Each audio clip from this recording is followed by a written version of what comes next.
आप सबको मेरा नमस्कार। आज 19 तारीख है और 23 को वित्त मंत्री निर्मला सीतारमण जी अपना 7वां बजट प्रस्तुत करेंगी।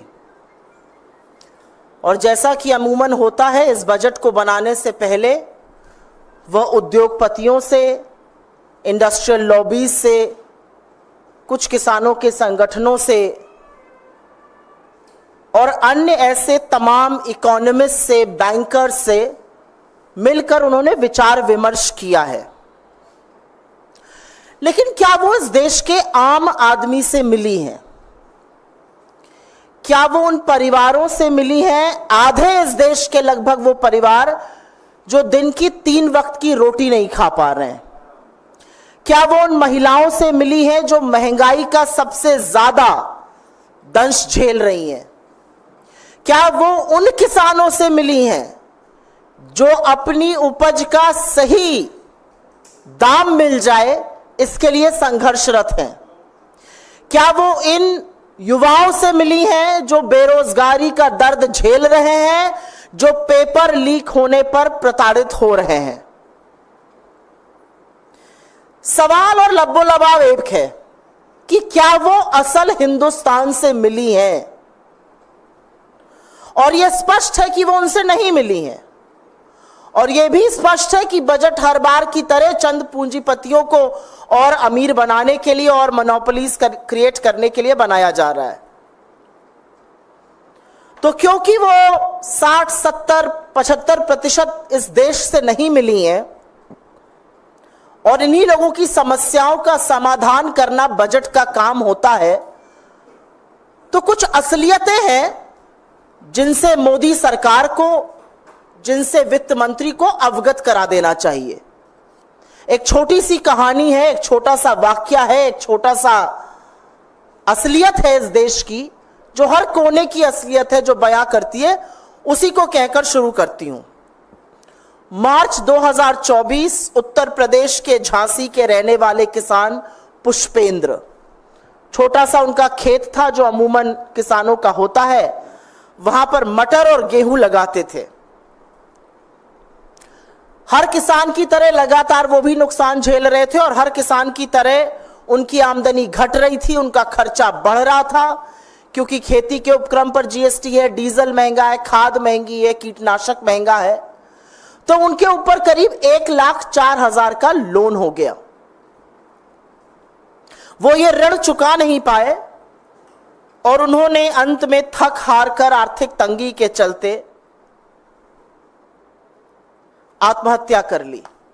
फसल बर्बाद हो गई, मौसम खराब हुआ, ऋण बहुत था सर पे 1,04,000 का। वो पूंजीपति तो थे नहीं जिनका 16 लाख करोड़ माफ हो जाता।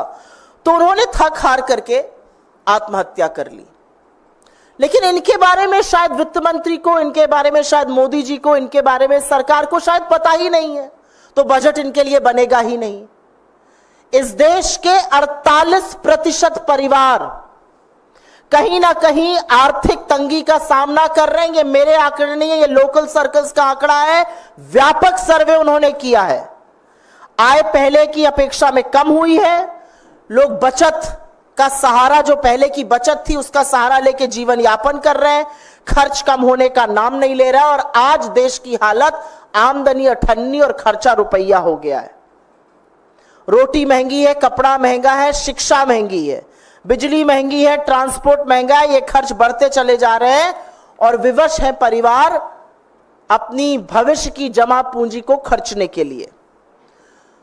तो बजट आने के जस्ट पहले, और आप लोगों से मैं गुजारिश करूंगी, आप लोगों से दरख्वास्त करूंगी, आप लोगों से अनुरोध है कि यह सारी प्रेस कॉन्फ्रेंस हम कुछ स्लाइड्स के माध्यम से आपको यहां पर दिखाने जा रहे हैं, क्योंकि समझना जरूरी है कि बजट के जस्ट पहले देश की अर्थव्यवस्था का क्या हाल है। और शुरुआत हम उस आपदा से करते हैं जिससे कि यह देश जूझ रहा है, और वो है बेरोजगारी। गुजरात की टूटती हुई रेलिंग और मुंबई में कम पैसा देने वाली एविएशन के लोडिंग सेक्टर की नौकरियां और वहां पर आई लाखों की भीड़ इस सरकार की फिजूल की दलीलों का पर्दाफाश करती है। भयावह बेरोजगारी से हमारा देश जूझ रहा है। आंकड़े आपके सामने हैं, पहली वाली स्लाइड पे जाइए। आर्थिक कुप्रबंधन, नोटबंदी, आधे अधूरे जीएसटी और अकुशल कोविड प्रबंधन के चलते इस इकोनॉमी को 11.5 लाख करोड़ का नुकसान हुआ और 1.5 करोड़ से ऊपर नौकरियां नष्ट हो गईं। मोदी जी के कार्यकाल में यह स्लाइड जरूर देखिएगा, करीब करीब 3 लाख केंद्रीय पीएसयूज की सरकारी नौकरियां नष्ट हुई हैं। जो संविदा पर काम करते थे, अगली स्लाइड प्लीज, जो संविदा पर काम करते थे उनकी संख्या 2013 में 19% थी, वो 2022 में जो लास्ट ऑफिशियल आंकड़ा है बढ़ के 43% हो गई। ये आपदा है हमारे वक्त की, लेकिन अब मोदी जी इतनी लंबी फेंक रहे हैं कि आप लपेट ही नहीं सकते हैं। उन्होंने 8 करोड़ रोजगार दे दिए। किसको दिए, कहां दिए, कहां हैं ये नौकरियां? क्यों इतना छुपाकर, क्यों इतना ढककर दी गई, किसी को पता ही ना चला? ना नौकरी करने वाले को पता चल रहा है, ना देने वाले को पता चल रहा है। इस देश में एक और बहुत बड़ी आपदा है और वो है आर्थिक असमानता। आज हमारे देश में आर्थिक असमानता की जो दर है वो ब्रिटिश राज, ब्रिटिश हुकूमत के वक्त से भी बदतर है। इस देश की 1% आबादी, और अगर आप उस ग्राफ को ध्यान से देखिएगा, जो लास्ट वाला ग्राफ है, वो 1% आबादी का इस देश की वेल्थ, 40% वेल्थ पर आधिपत्य है। और इस देश की आधी आबादी की वेल्थ भी आप क्लियरली देख रहे हैं, जो पहला ग्राफ है। इतना अंतर है, इतनी बड़ी खाई है, इतनी बड़ी आर्थिक असमानता है। इस देश का अमीर और अमीर हो रहा है, इस देश का गरीब और गरीब हो रहा है। क्या बजट इस खाई को पाटने के लिए कुछ करेगा? अगली मार, और ये मार आप चाहे अमीर हो, चाहे गरीब हो, चाहे मध्यम वर्ग के हो, चाहे काम करते हो या ना करते हो, इसका दंश हम सब झेल रहे हैं, और वो है महंगाई। और मैंने बार बार इस मंच से कहा है, महंगाई के ग्राफ पे जाइए, मैंने बार बार इस मंच से कहा है कि सखी सैया तो नईखे कमात है, महंगाई डायन खाए जाते। आपको आंकड़ों में उलझाया जाएगा, लेकिन असलियत यह है कि फूड इन्फ्लेशन इस सरकार की नाक के नीचे लगातार 9% के ऊपर बना हुआ है। लास्ट रीडिंग जून की 9.5%, 10% के आसपास फूड इन्फ्लेशन है। सब्जियों के दाम में करीब करीब 30% की बढ़ोतरी हुई है। अमीर को शायद फर्क ना पड़ता हो, लेकिन गरीब की थाली से आपने सब्जी भी गायब करने का काम किया है। और महंगाई हर तरफ है। महंगाई ट्रांसपोर्ट में है, कपड़ा महंगा है, उस पर जीएसटी है, स्कूल की फीस दुगनी हो गई है, इस तरह की महंगाई है। तो महंगाई से लोगों की कमर तोड़ने का काम किया। क्या यह बजट महंगाई को एड्रेस करेगा? उसके बाद उपभोग, कंजम्पशन। कंजम्पशन हमारी इकोनॉमी का 2/3, 60% हिस्सा है। जो चीजें आप खरीदते हैं, चाहे वो खाने पीने की चीजें हो या अन्य वस्तुएं हो, साबुन, तेल, कंघी, चप्पल इत्यादि। एफएमसीजी, जो रोजमर्रा की चीजें होती हैं, शैम्पू, मंजन, तेल इत्यादि, इसके दाम कम करने के बाद भी इसमें बढ़ोतरी नहीं हो रही है। और डेटा दिखाता है कि अप्रैल और मई में एफएमसीजी की सेल आधी हो गई है। जून में भी यही हाल रहा। सरकार से बात करो तो सरकार के प्रवक्ता टीवी पर आकर कहते हैं कारें बिक रही हैं। 60,000 करोड़ की कार, मोबाइल, एसयूवी बिना बिके पड़ी हुई है। इतनी इन्वेंट्री है, 60,000 करोड़ की, अनप्रेसिडेंटेड। हमारी इकोनॉमिक हिस्ट्री में इतनी कभी नहीं थी। तो आपके कार खरीदने वाले भी कार नहीं खरीद पा रहे। यह महंगाई का आलम है और यह कंजम्पशन है। यह इस देश का कंजम्पशन है जो पूरी तरह डेंट हो चुका है। और यह डेटा मेरा अपना नहीं है, यह federation of automobile dealer association का डेटा है। 60,000 करोड़ रुपए का इन्वेंट्री बिना बिके पड़ी हुई है। अगली बात, और मुझे लगता है इस सबसे हम कहीं ना कहीं, ना भी कहें, इज्जत बचाने के लिए झेल रहे हैं, और वो है हम सब पर बढ़ता हुआ कर्ज और घटती हुई बचत। Please go to the next slide. असलियत यह है कि हिंदुस्तान में एक सेविंग का कल्चर है। बचपन से सिखाया जाता है 10 रुपए कमाओ तो 2 तो बचाओ, और यह कल्चर एक है, और इस कल्चर ने हमारी इकोनॉमी को बड़ा सुदृढ़ रखा है। लेकिन इतना दंश महंगाई का, बेरोजगारी का, कम आय का हम झेल रहे हैं कि आज घरेलू ऋण जो 25% जीडीपी से कभी क्रॉस नहीं किया, वो 41% के पास है। घरेलू ऋण 41%, 41% ऑफ जीडीपी है, और सेविंग घटकर 6% से कम ऑफ जीडीपी पर आ गई है। यह 50 साल में सबसे कम आंकड़ा आया था। और टैक्स की मार तो बेशुमार है। एक लॉबी आती है जब बजट आने लगता है, हमारा इनकम टैक्स कम कर दीजिए। टैक्स हर व्यक्ति देता है, चाहे गरीब हो चाहे अमीर हो, हर व्यक्ति इस देश का टैक्स देता है। और असलियत यह है कि इस देश का गरीब हमसे और आपसे ज्यादा टैक्स दे रहा है। इस देश के आधी आबादी जो सबसे गरीब है, वो जीएसटी का 64%, जो कुल जीएसटी आ रहा है उसका 64% वो लोग दे रहे हैं। पेट्रोल और डीजल की वसूली तो आपको पता ही है। 5 बड़ी बड़ी कंपनियां हैं, उन 5 बड़ी कंपनी ने $10.5 बिलियन, करीब 900 अरब रुपए की बचत की सस्ता रूसी तेल लाकर। लेकिन क्या आपका डीजल और पेट्रोल सस्ता हुआ? यह है, और इसका फलसफा है कि आज आप पर ऋण कहीं ज्यादा है और आपकी बचत खोखली हो रही है। लोग अपनी भविष्य की जमा पूंजी खर्चने को मजबूर हैं। उसके बाद एक जरूरी बात करते हैं, और वो है कृषि की। इस देश की अधिकांश आबादी खेतों में काम करती है। जो शहर नौकरी करने आ गई थी, उनको मोदी जी ने मजबूर कर दोबारा खेतों में भेज दिया काम करने के लिए। यह असलियत है। People enrolled with agriculture have gone up manifold. वित्तीय वर्ष 2024 में कृषि की जो वृद्धि थी वो 1.4% थी। बीजेपी के लोग आकर आपसे कहेंगे 8.2% ग्रोथ। उस 8.2% ग्रोथ में कंजम्पशन की ग्रोथ 4% और एग्रीकल्चर की ग्रोथ महज 1.4%। इसमें हमारे सबसे ज्यादा लोग काम करते हैं। यह पिछले वित्तीय वर्ष में 4.7% थी, वहां से लुढ़क के 1.4% आई, जैसा कि यह ग्राफ आपको दिखा रहा है। तो क्या सरकार ज्यादा खर्चा करती है? क्या सरकार ज्यादा काम करने लगती है? अब देखिए दूसरा ग्राफ, और यह ग्राफ मोदी सरकार की असलियत, उनकी बदनीयत बयां करता है। कृषि का एक बजट होता है और एक टोटल बजट होता है। वित्तीय वर्ष 2024 में कृषि का बजट 2.78 था, जो लास्ट वाला ग्राफ है। उसके पहले वाले साल में वो 3.36% था, और उसके पहले वाले साल में वो 3.7% था। तो इतने बड़े बजट का जो 3.7% होता था कृषि का बजट, वो अब घट के 2.7%, 1% कृषि का बजट घटा दिया गया। वो कृषि जिसमें हमारे सबसे ज्यादा लोग काम करते हैं, वो कृषि जिसकी बढ़ोतरी से इस देश की बढ़ोतरी होगी, उसके बजट को लगातार घटाने का काम मोदी सरकार ने किया है।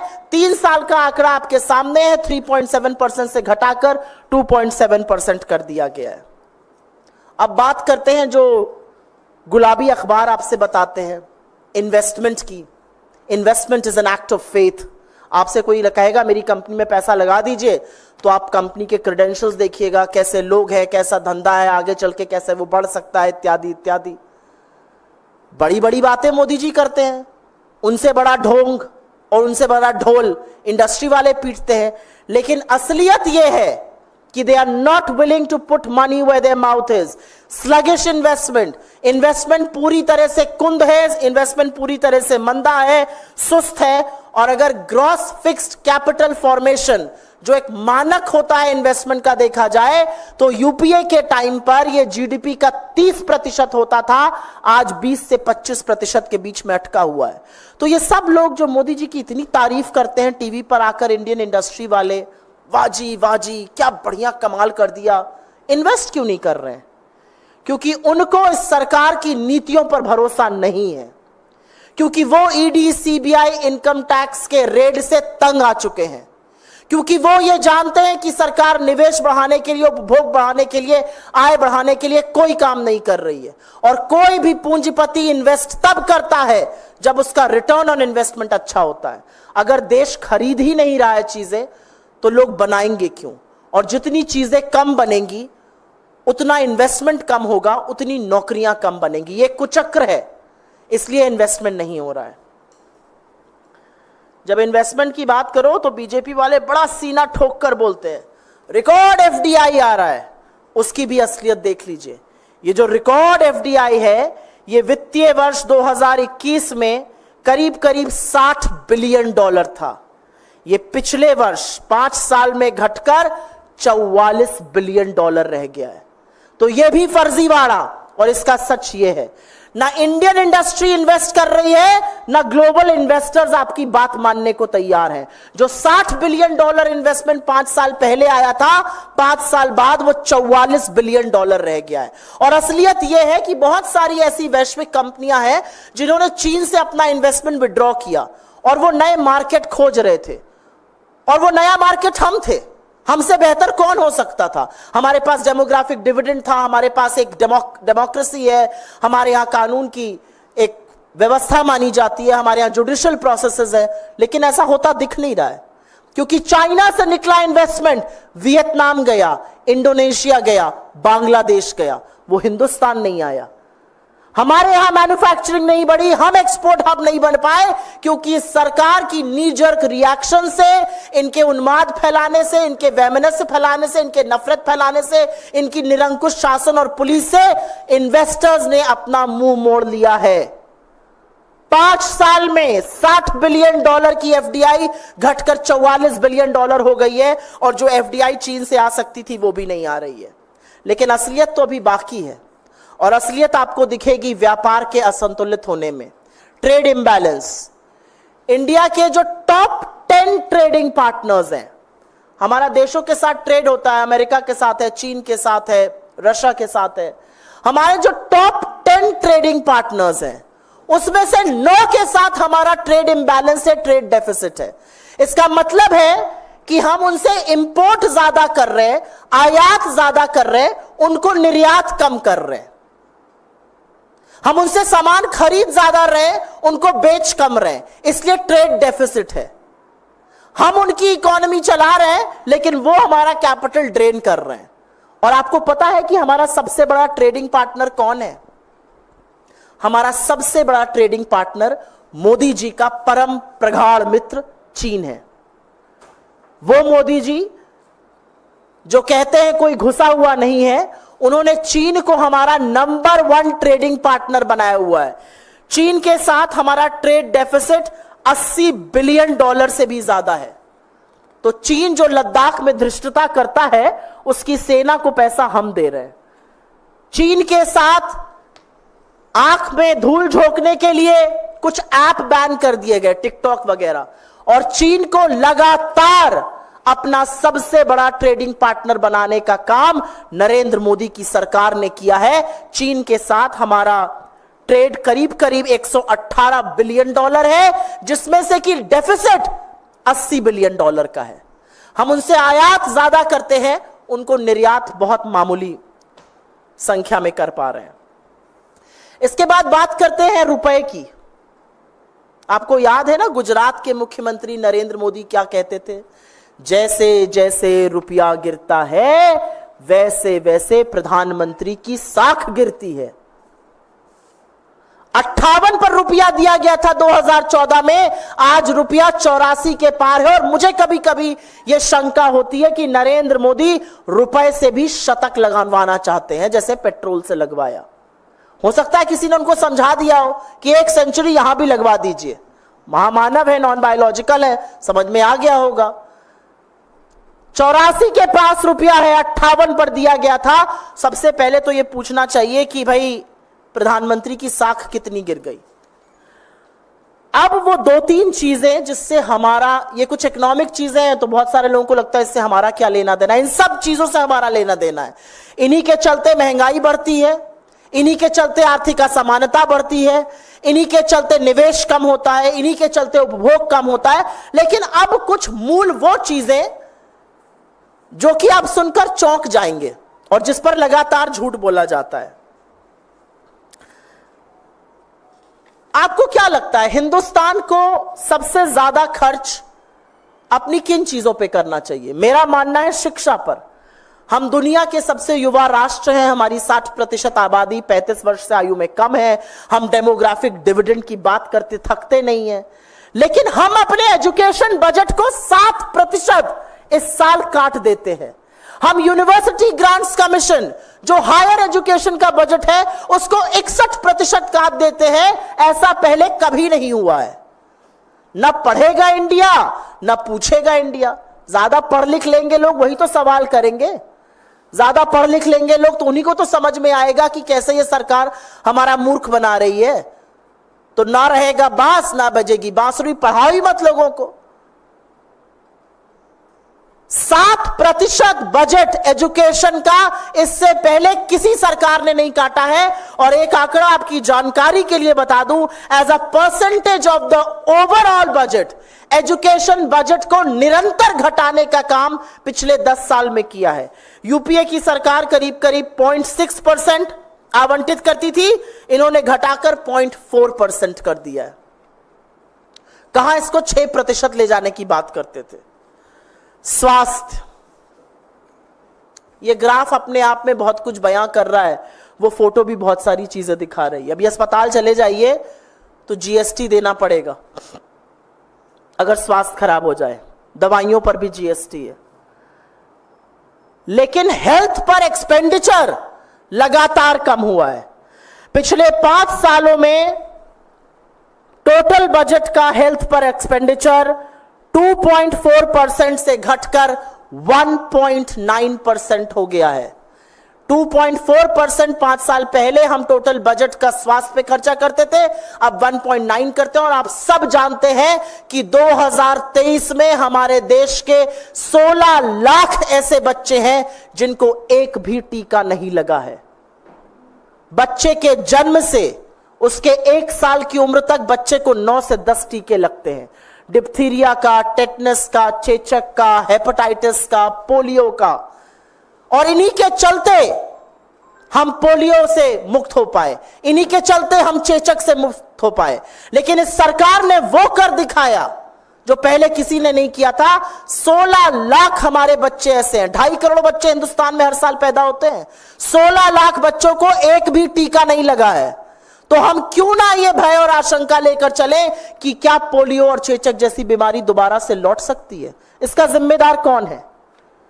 असलियत यह है कि यूपीए की सरकार ने इस देश को पोलियो मुक्त किया, तमाम वैक्सीनेशन दिए, ढिंढोरा नहीं पीटा। यहां ढिंढोरा पीटने और एहसान लादने से ही फुर्सत नहीं है। लेकिन कोविड से सीखा क्या? नील बटा सन्नाटा। हेल्थ का बजट 2.4% से घटा के 1.9% किया और 16 लाख बच्चों को टीकों से रहित रखा। यह वो देश है जो वैश्विक भूख के सूचकांक में, द हंगर इंडेक्स में 111वें नंबर पे है 125 देशों में। हमारे यहां कुपोषण एक त्रासदी है। और लास्ट 2 चीजों की बात करके आपके सवाल लूंगी। Creation of monopolies, sector after sector after sector, दूरसंचार, airline, cement, steel, airport, tyre, हर जगह जो पहले 2-3 लोग हैं उन्होंने पूरा का पूरा मार्केट शेयर कैप्चर किया हुआ है। और मार्केट शेयर कैप्चर करने का मतलब क्या होता है? मार्केट शेयर कैप्चर करने का मतलब होता है कि अगर एक आपके टेलीफोन के दाम और डेटा का बिल बढ़ाएगा तो दूसरा उसके तुरंत बाद बढ़ाएगा, तीसरा उसके बाद बढ़ाएगा। अभी बढ़ा है ना बिल आपका? क्यों बढ़ा है? क्योंकि ये क्रिएशन ऑफ मोनोपोलीज है। ये जो ओलिगार्क्स क्रिएट किए जा रहे हैं सेक्टर आफ्टर सेक्टर में, ये डेटा वो दिखाता है आपको क्या बजट इन मोनोपोलीज को ब्रेक करेगा या हर बार की तरह मोनोपोली को और सुदृढ़ करेगा। और अंत में, क्योंकि रेलवे का तो बजट अब आता ही नहीं है, फाइनेंस मिनिस्टर ही उस पर बात करती हैं। ये बालासोर की पिक्चर है, 300 से ज्यादा लोग शहीद हो गए थे। फिर जलपाईगुड़ी का हादसा हुआ, कल गोंडा में हादसा हुआ। हर बार मृतकों की एक सूची आती है, हम संवेदना और श्रद्धांजलि का एक शब्द कहते हैं और वो बात लगता है वहीं पर खत्म हो जाती है। तो रेलवे को सुरक्षित बनाने के लिए इस बजट में क्या होगा, आज देश ये जरूर पूछना चाहता है. I will very briefly, and if you can reload the presentation please, I will very briefly speak about some of the most important economic parameters. The economic landscape which has been completely ruined, and it's important to discuss this because Nirmala Sitharaman, India's finance minister, is soon going to present her 7th union budget. And on your screens right now, note ban, GST, COVID resulted in a loss of 11.3 lakh crore to India's economy and extinguished 1.6 crore informal sector jobs. The reality also is, as far as joblessness is concerned, that 2.7 lakh central PSU jobs have been lost under Mr. Modi, and the number of people working on contract has gone up from merely 19% in 2013, the next slide please, to 43% in 2022, the last available official figures. If this is not the absolute disaster of our times, then what is? Joblessness has to be priority number 1 to be addressed in the budget. Is she going to do that? I have all my doubts about it. Inequality. India is seeing rising levels of inequality. Our economic inequality today is at worse levels than it was under the British Raj. 1% of India's population, the last graph there tells you the story. 1% of India's population controls 40% of this country's wealth. High prices. Each time you speak about high prices, they will talk about growth. They don't even understand the real rate of growth. The reality is that food inflation in India has been consistently over the 9% mark. And the last reading is close to 10% with vegetable prices at over 27% growth. How are the poor and middle class coping up? The reality is that the poor and the middle class have to pay more for fee, they have to pay more for clothes, they have to pay more for medicines, they have to pay more for transport, they have to pay more for food, and this is the economic reality of our times. High prices, high inflation has really broken the back of India's middle class and India's poor. Consumption. It forms nearly 60% of our GDP, which is 2/3 of our GDP. India is a consumption-led economy, and consumption has been totally muted. FMCG has seen price cuts, but sales haven't taken off. 60,000 crore worth of auto inventory is lying unsold. And if this doesn't give you a sense of muted consumption, then what will? The next slide, please. And that's the reality for all of us, I believe. High debt, low savings.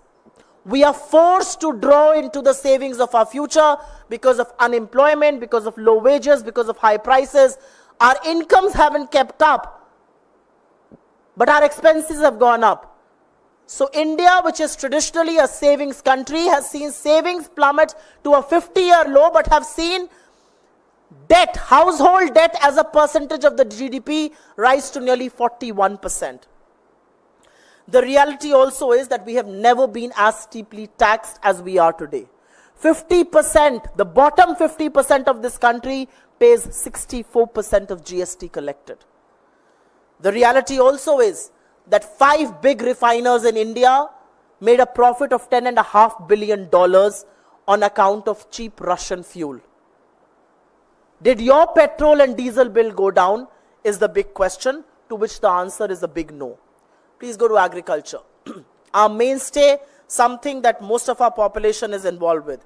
Agriculture has seen a growth last fiscal of 1.4%, which is a steep drop from 4.7%. So is the government going to start investing more in agriculture? Actually, far from it. The government has decided to cut the expense on agriculture. In the last 3 budgets, agriculture expenditure as a percentage of the total budget has gone down from 3.78% to 3.36% to 2.7%. In 3 years, agriculture has seen a steep cut of nearly 1 percentage point. This is where most of our people work. This is where people who are jobless in cities are going back and finding work. Investment. Investment is an act of faith. There are many people who will praise Mr. Modi on TV cameras, but investment has been sluggish. The one barometer, the one yardstick of investment is gross fixed capital formation. It remained at over 30% levels in the 10 years of the UPA government. Today it is in the range of 20 to 25% consistently. Why are people not investing? Because people don't believe in the arbitrary policies of Mr. Modi. People don't believe in knee-jerk reactions. People don't believe that law and order is proper. People believe there is lawlessness. And people are not willing to put money where their mouth is. A lot of Indians, high net worth individuals, are not just renunciating their citizenships, they are making big investments overseas, but not in India. So no corporate tax cut, no PLI is inviting investments here. The BJP fashionably turns around and tells you that FDI has gone up. Actually, FDI is drying up. In a 5-year period, FDI has fallen from $60 billion nearly to $44 billion. That's the reality of FDI. India could have become a huge export destination, a huge manufacturing destination, as global companies started withdrawing their investments from China. But money went to Vietnam, it went to Indonesia, it went to Bangladesh. It did not come to India. The bigger story, however, is in trade imbalance. And that's where the reality of the Make in India paper tiger is. For all the publicity blitzkrieg, the reality is that India's top 10 trading partners, we have a trade deficit with 9 of them. China, lo hold behold, is the largest trading partner with $118 billion of bilateral trade, of which over $80 billion is trade deficit. So when Mr. Modi tells you, koi ghusa hua nahi hai, and bans TikTok, the reality is he's making China richer, he's giving China more money, he's giving China more trade, he's actually funding the Chinese army to do the incursions in Ladakh that they are doing.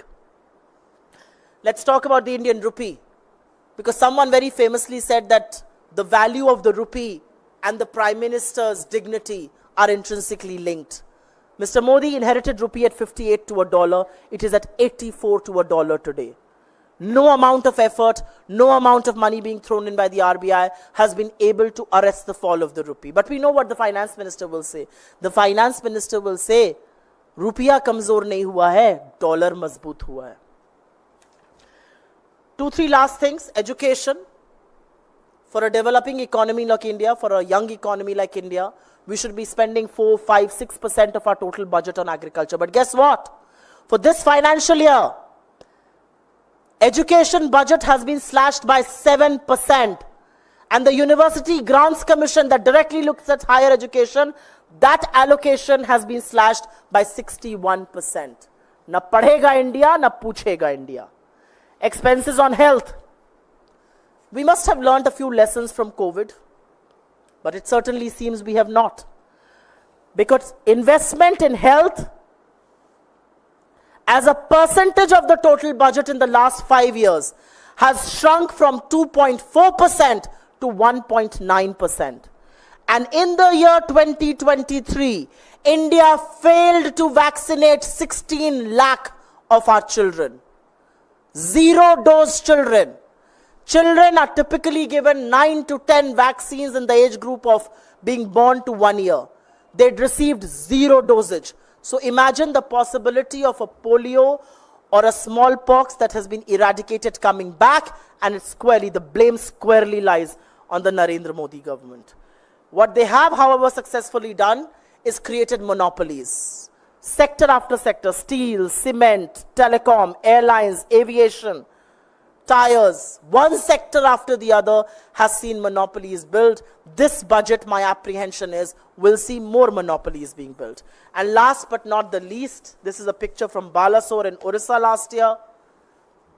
300 lives lost. Another train accident in Jalpaiguri. We saw several lives lost there, upwards of 40. Another train accident in Gonda. We see several lives being lost there. But who's learning a lesson? And what is being done to make railways safer for our people? Will the finance minister allocate more funds? Will those funds be used?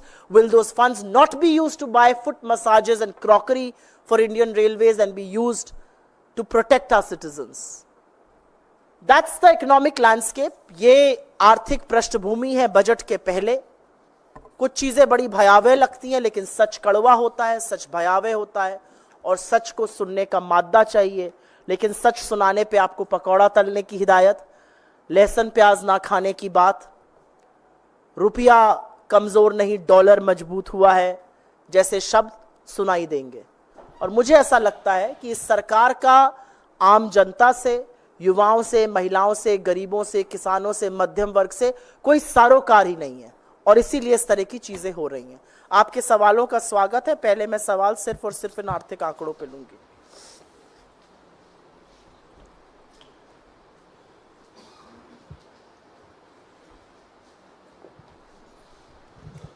There are no economic journalists in this crowd. ये सब तो आपके मतलब की भी बातें हैं. धन्यवाद. तो क्या उम्मीद कर रहे हैं आप बजट से? देखिए, उम्मीद की बात तो ऐसी है कि हम लोग नाउम्मीद हो गए हैं नरेंद्र मोदी जी से. उनसे उम्मीद करना बेमानी है. उनसे उम्मीद लगाना आपकी उम्मीदों और आशाओं को धराशायी करना है. लेकिन ये कुछ बातें हैं, कुछ सच है जो रखने जरूरी थे. और ये सच है कि बजट के पहले इस देश की आर्थिक स्थिति बदहाल है. बजट के पहले 48% परिवार ऐसे हैं जो आर्थिक तंगी से जूझ रहे हैं. बजट के पहले 56% ही ये देश केवल 3 बार खाना खा पा रहा है. बजट के पहले बेरोजगारी और महंगाई सिर चढ़कर लोगों का जीना दूभर कर रही है. बजट के पहले घरेलू ऋण 40% हो गया है, बचत लगातार गिर रही है. बजट के पहले ही भयावह आर्थिक असमानता है, और बजट के पहले ही उद्योग जो है वो मंद है, निवेश कुंद है, उपभोग ठप है, और असंतुलित व्यापार हम दुनिया से कर रहे हैं.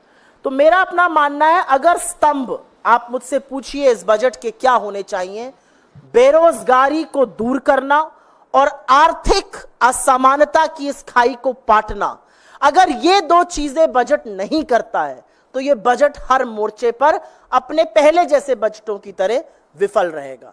इस देश की सबसे बड़ी त्रासदी बेरोजगारी और आर्थिक असमानता है, और अगर इनके लिए बजट कुछ करने को तैयार नहीं है तो बजट का स्वरूप क्या है, इसी पर सवाल उठ जाएगा.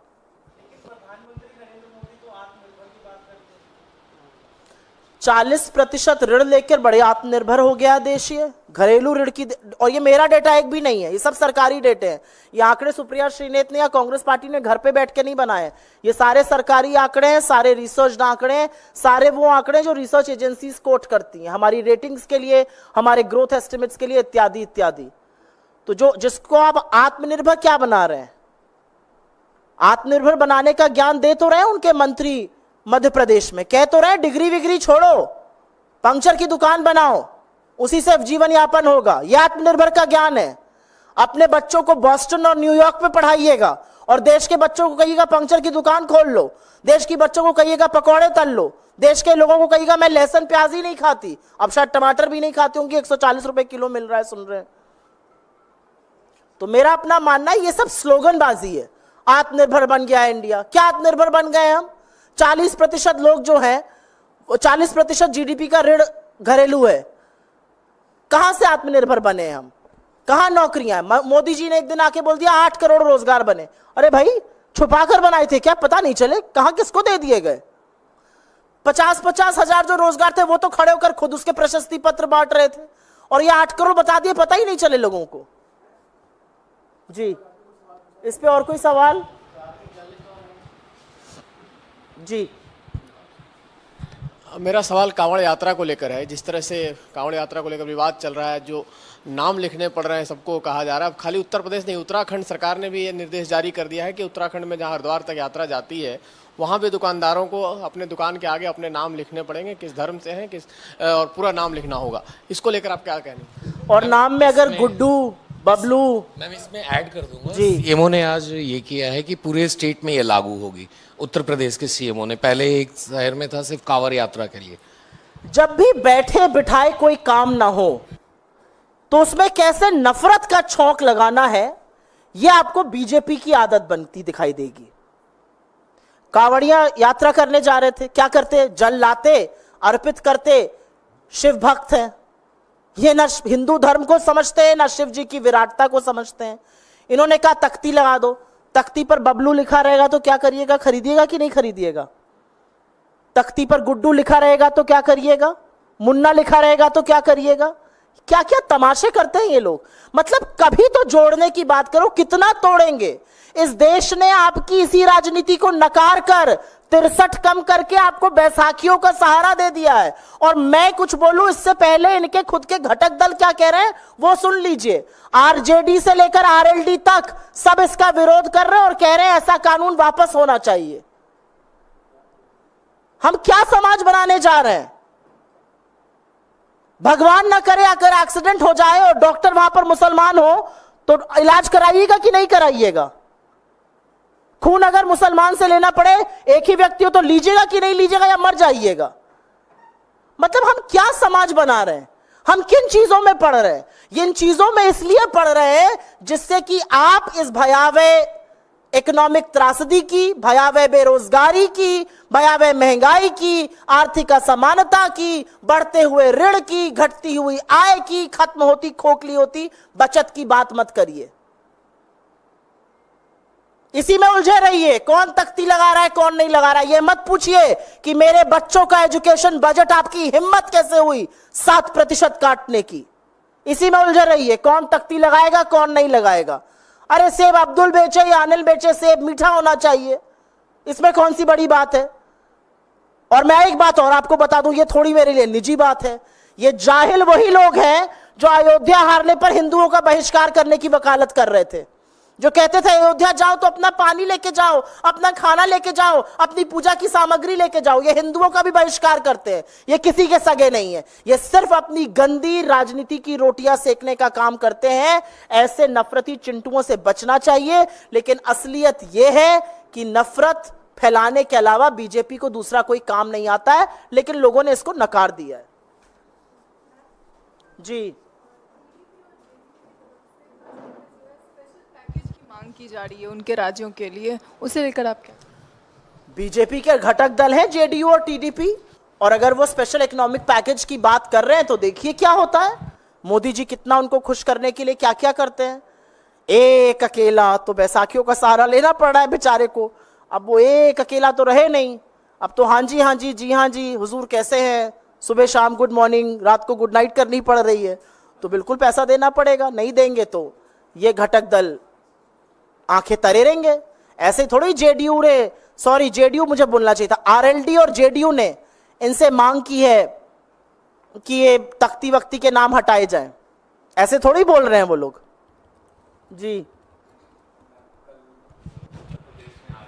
बीजेपी की बैठक है, उस पे आप क्या कहेंगे? नहीं, आरएसएस और बीजेपी की बैठक में मुझे कुछ कहने का मतलब ही नहीं है। आरएसएस खुद ही बोल रहा है, आप सब लोग सुन रहे हैं। आरएसएस कह रहा है पहले देवता, फिर भगवान, फिर अलौकिक, फिर विश्व रूप धारण करने वाले लोगों की बढ़ती जा रही है। ये किसके लिए कह रहे हैं आप जान ही रहे हैं। आरएसएस के खिलाफ बीजेपी के तमाम, मोदी जी के तमाम भक्त आजकल मोहन भागवत के खिलाफ लिख रहे हैं। मैंने बोला ना ये लोग किसी को नहीं छोड़ेंगे, तो मैं क्यों बोलूंगी इस पे। उनकी बढ़ती हुई दूरियां, उनका द्वेष सबको दिख रहा है। कुछ लोग पहले उसी पे बोला मैंने अभी। तो वही मैं कह रहा हूँ कि ये भगवान वाली बात और आरएसएस के प्रमुख की तरफ से ऐसे बयान हमारे आपको भाई लग रहा मुझे है? ऐसा लगता है कि एक मिसाइल उन्होंने दागा है। अब जिसके लिए दागा है, कल उन्होंने अपनी लाइट की गाड़ी की बत्ती गुल कर दी। नहीं तो आपको हमेशा किसी भी अंधेरी रात में मोदी जी की गाड़ी जा रही है, ऊपर एलईडी जल रहा है, दमकता चमकता चेहरा, क्योंकि लाइट सिर्फ उन्हीं के ऊपर रहती थी। कल बत्ती गुल क्या हो गया भैया? क्योंकि मोहन भागवत जी ने कहा है कि पहले वो देवता, फिर अलौकिक, फिर भगवान, फिर विश्वरूप। अब ऐसे शब्द हम तो कह नहीं रहे, बायोलॉजिकल नॉन बायोलॉजिकल को सुना रहा है। उन्हीं के बीच में खींचतान मची है। हम लोग तो दूर से देख रहे हैं, दर्शक दीर्घा में है, कभी कभी ताली बजाते हैं। हेमंत बिस्व शर्मा ने भी जो वो मुस्लिमों का जो कानून था बहुत पुराना, उसको रिपील कर दिया। हेमंत बिस्व शर्मा थोड़ी अपनी सरकार चलाएं, रोजगार बनाएं। 70 साल में सबसे ज्यादा बेरोजगारी असम में है।